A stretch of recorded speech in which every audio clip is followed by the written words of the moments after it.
बहुत ही आसान भाषा में आज हम केवीएट समझने जा रहे हैं। तो केवीएट है क्या? कोड ऑफ सिविल प्रोसीजर में सेक्शन 148 में बताया गया है। इसको हम बहुत ही आसान तरीके से समझें तो केवीएट क्या है? ये बेसिकली एक चेतावनी है, या चेतावनी वर्ड सही नहीं होता तो हम रिक्वेस्ट भी कह सकते हैं।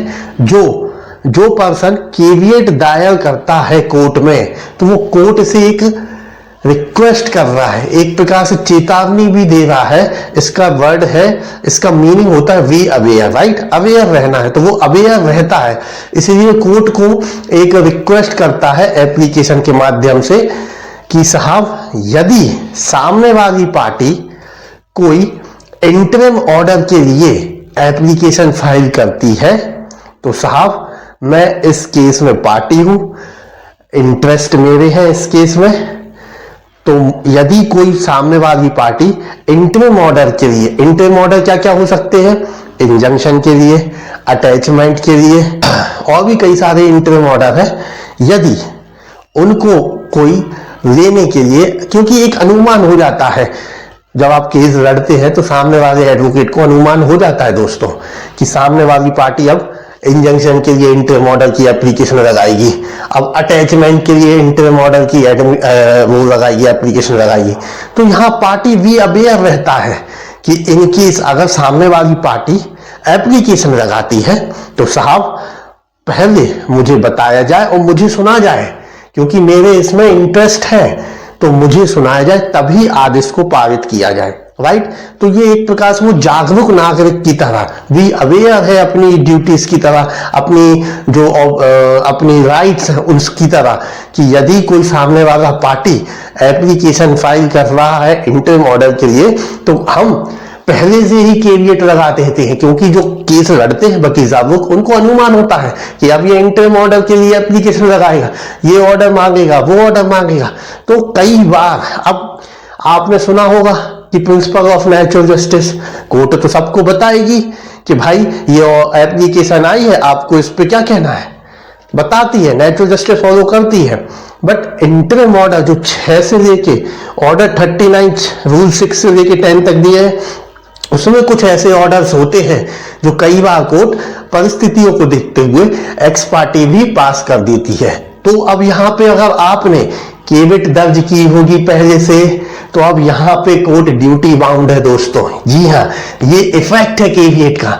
यदि आपने एक जागरूक नागरिक की तरह, जानकार नागरिक की तरह आपने केवीएट की एप्लीकेशन कोर्ट को लगा दी, तो अब यदि कोर्ट एक्स पार्टी ऑर्डर करने की मन भी बना लेता है, तो आपकी अगर केवीएट लगी है तो कोर्ट ड्यूटी बाउंड है कि अब वो इंटरिम ऑर्डर नहीं करेगा। अब तो बेसिकली उनकी अब ड्यूटी बन जाएगी कि वो आपको इंटीमेशन देंगी, आपको सुनेगी, फिर जाके वो कोई ऑर्डर पास करेगी। तो बेसिकली अब ये तो मैंने बता दिया।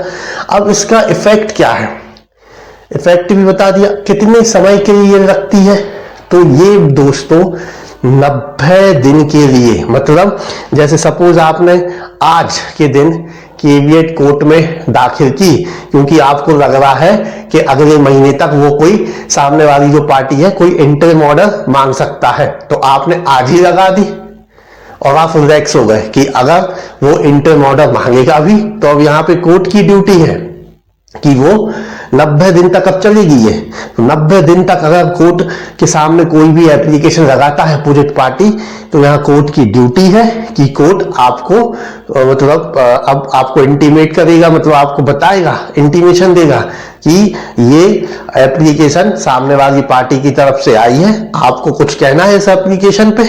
ठीक है दोस्तों, ये केवीएट का कॉन्सेप्ट है कि 90 दिन तक। अब यहाँ पे प्रश्न उठता है कि 90 दिन बाद क्या, तो 90 दिन बाद आपको केवीएट फिर से रिन्यू करानी पड़ती है दोस्तों। 90 दिन के टाइम पीरियड तक चलता है। अब लोग कहते हैं हम रिन्यू क्यों कराएं, तो दोस्तों ये जो सिविल केसेस है, ऐसा तो है नहीं कि 1-2 महीने 3 महीने चलते हैं, सालों साल केसेस चलने वाले होते हैं दोस्तों।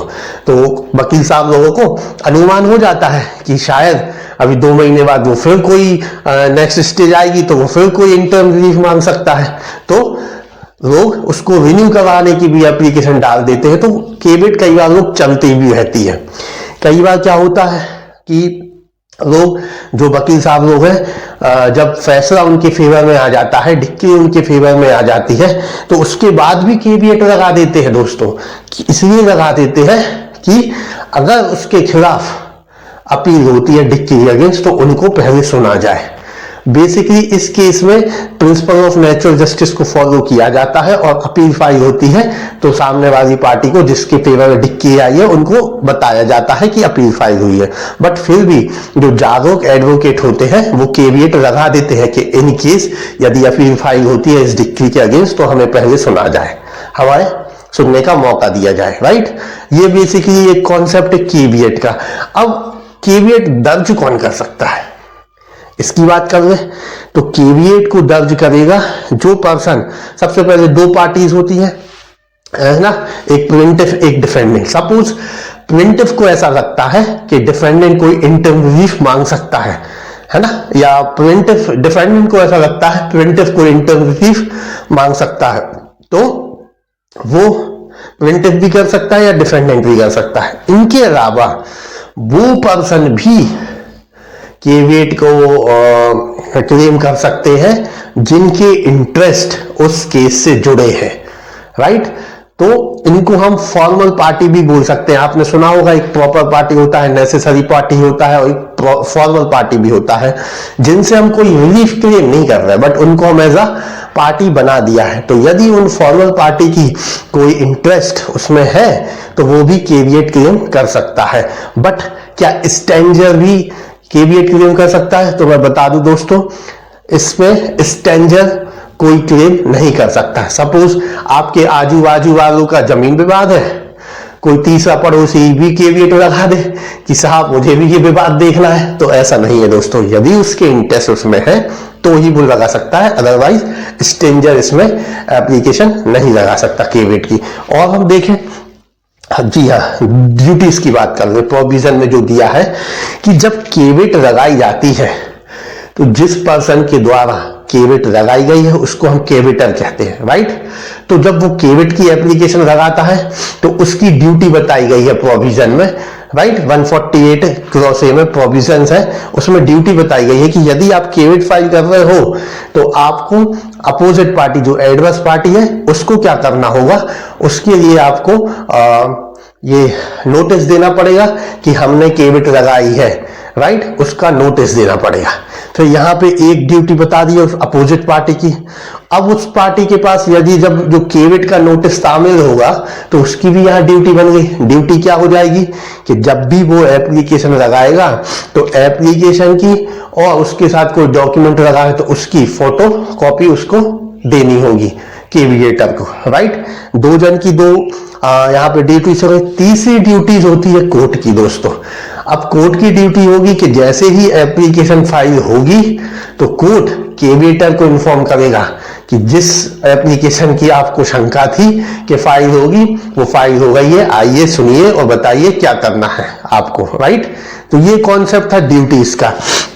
अब इसमें और क्या हो सकता है जी, कई बार क्या होता है, आपके सामने प्रश्न उठा होगा कि यार कोर्ट तो सभी को मतलब principle of natural justice follow करता है और सभी को इंटीमेशन देता है यदि कोई सामने वाली पार्टी कोई एप्लीकेशन दर्ज करती है। जी देता है, but most of the case even आप अगर सेकंड अपील हाई कोर्ट में करते हैं ना और आपने अपना वकालतनामा लगाया है एज अ रिस्पोंडेंट, उसके बाद भी हाई कोर्ट, यदि आपने केविएट नहीं लगाई है ना, तो कई हाई कोर्ट्स के जजेस ने यदि आपने केविएट नहीं लगाई है तो इंटरिम ऑर्डर में आपको सुना नहीं है, आपको बताया नहीं है और इंटरिम ऑर्डर पास कर दिया है।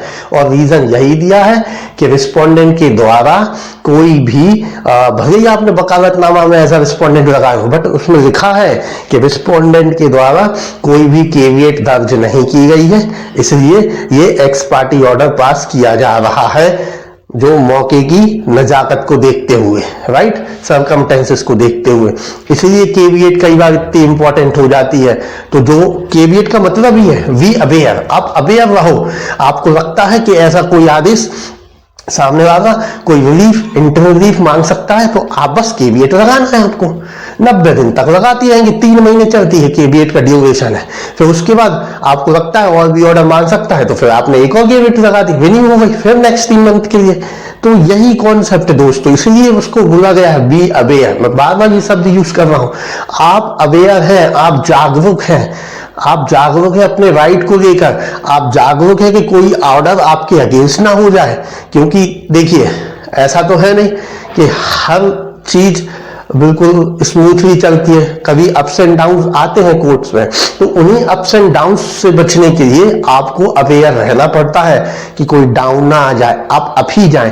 यही एक अच्छे एडवोकेट की क्या है, यही एक अच्छे एडवोकेट की निशानी है दोस्तों, कि आप अवेयर रहें राइट प्रोसीडिंग से, कि प्रोसीडिंग में क्या होने वाला है। फिर प्रभाव भी बता दिया हमने, क्या होती है, फिर बात कर ली प्रैक्टिकली दायर कब होती है, प्रभाव क्या होता है, कोर्ट दायर कर सकती है। अब हम बात कर रहे हैं फॉर्मेट की।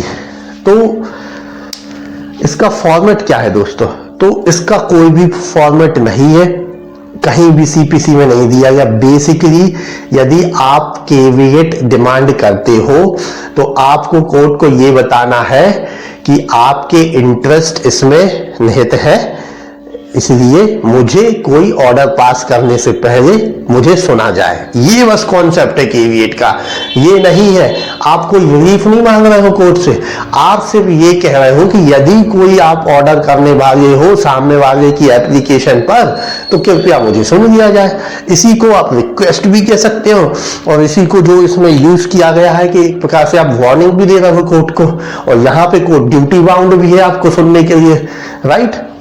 अब एक लास्ट कॉन्सेप्ट है कि कहां कहां दायर की जा सकती है। तो दोस्तों इसमें जो प्रोविजन है, इसमें सूट और प्रोसीडिंग का नाम यूज हुआ है। तो प्रोसीडिंग मतलब कहीं पे भी, मतलब आप अपीलेट कोर्ट, आप सेकंड अपीलेट कोर्ट, आप रिविजनल कोर्ट, कहीं पे भी इसको दायर कर सकते हैं। यही बाउंड नहीं है कि आप सिर्फ ट्रायल कोर्ट में ही बाउंड करें। वो प्रोसीडिंग का मतलब यही है दोस्तों कि आप इसको चाहे अपीलेट कोर्ट हो, चाहे रिविजनल कोर्ट हो, चाहे सेकंड अपीलेट हो, किसी भी स्टेज में दायर कर सकते हैं। आई होप यदि किसी को ये वीडियो बहुत फास्ट लगा है, चीजें समझ में नहीं आई है, इस वीडियो को दोबारा देखें और चीजों को समझें। मैंने प्रैक्टिकली एक एक पॉइंट को डील किया है बहुत शॉर्ट में, इसलिए किया है क्योंकि लोगों को टाइम ज्यादा इंपॉर्टेंट है। तो आप इस वीडियो को दोबारा देखें, इसके एक एक पॉइंट को देखें कि मैंने क्या क्या पॉइंट उठाया है और उसको कैसे समझाया है। मिलते हैं अगले वीडियो में कोई नेक्स्ट कॉन्सेप्ट के साथ।